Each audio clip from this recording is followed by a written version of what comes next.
il est nécessaire pour nous de ne pas entrer dans une nouvelle année sans préalablement savoir ce que le Seigneur a décidé de faire. J'en parlerai si Dieu m'en donne l'opportunité l'un des dimanches avant la fin de l'année. Mais quand vous déclarez sur une année, vous ne déclarez pas vos vœux, vous déclarez les vœux de Dieu pour l'année. Vous ne déclarez pas vos projets, vous déclarez les projets de Dieu pour l'année. Ça veut dire une personne prophétise mal aussi longtemps, il ne sait même pas ce que Dieu veut faire. Ça, c'est un.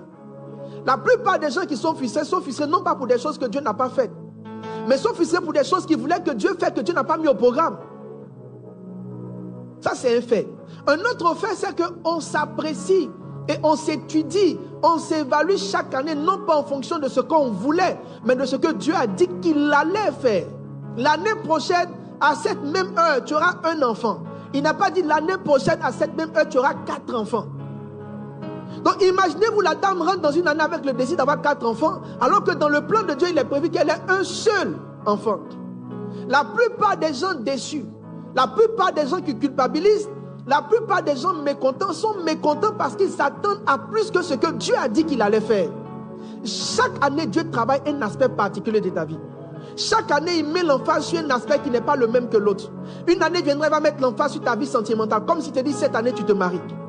Pour certains, 2026, c'est l'année de l'ordre émotionnel, où tu ne dois plus être dispersé dans tes émotions. Tu dois recadrer tes émotions. Il y a des bénédictions qui viennent avec le foyer. Il y a des paliers même dans le ministère qui viennent avec le fait d'avoir un foyer. Il y a des niveaux financiers qui viennent avec le fait de devenir époux. Dieu n'élève pas les irresponsables. Il dit celui qui n'a pas soin des siens ne peut pas diriger les... Ça veut dire qu'il y a des niveaux dans la vie que Dieu te donne à partir de ton mariage. Maintenant, toi, tu dis non, il me faut d'abord percer, puis après me marier. Mais Dieu dit, il te faut d'abord te marier, puis après percer. Parce que l'intelligence et la qualité de gestion d'un homme qui a une femme et enfant à la maison, ce n'est pas la même intelligence et la même qualité de gestion d'un homme qui n'a ni femme ni enfant. Regarde un voisin.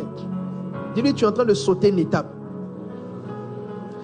Alors, il est probable que pour chacun de nous, chaque année, il y a une vision.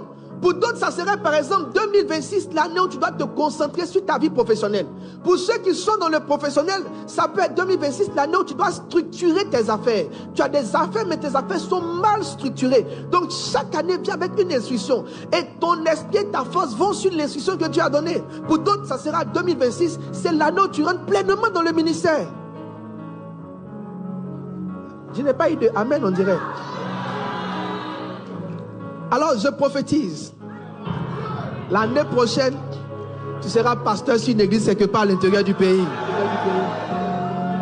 Oh Seigneur, vois l'hypocrisie.